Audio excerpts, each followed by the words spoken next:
If you are someone who tends to experience tightness along the back body, particularly in your hamstrings and your low back, then you might find postures like the seated forward fold to be agony as your low back rounds, your knees are really bent, and you're reaching for life to get towards your toes.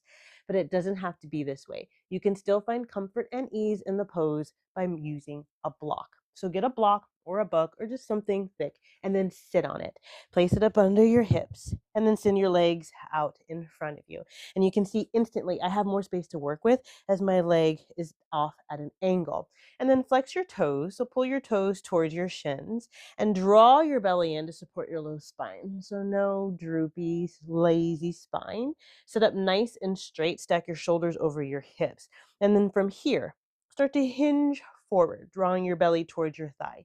Your knees are as bent as you need them to be. It might be here, it might be a little bit less, but keep your sternum reaching towards your toes. And then your hands fall where they fall, either on your thighs, your shins, or even possibly your ankle.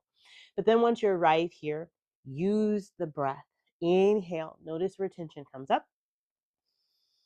And as you exhale, allow yourself to soften where you don't need it. You don't need the muscles in your face to be engaged here. Allow yourself to relax, but keep the spine nice and straight.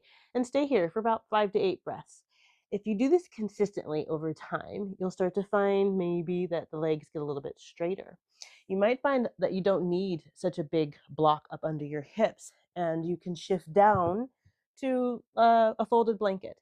So this way you still have your hips elevated a little bit, but not as much. And then the work is the same as you work to hinge forward. Same thing, breathe here, find more space.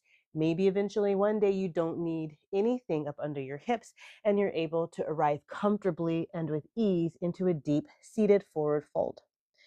Now note, you never truly arrive. Even though at this stage in my practice, I can reach past my toes, there are still days where I prefer to sit on a block. So follow me for more tips and tricks and all things yoga, and I will see you in the next one.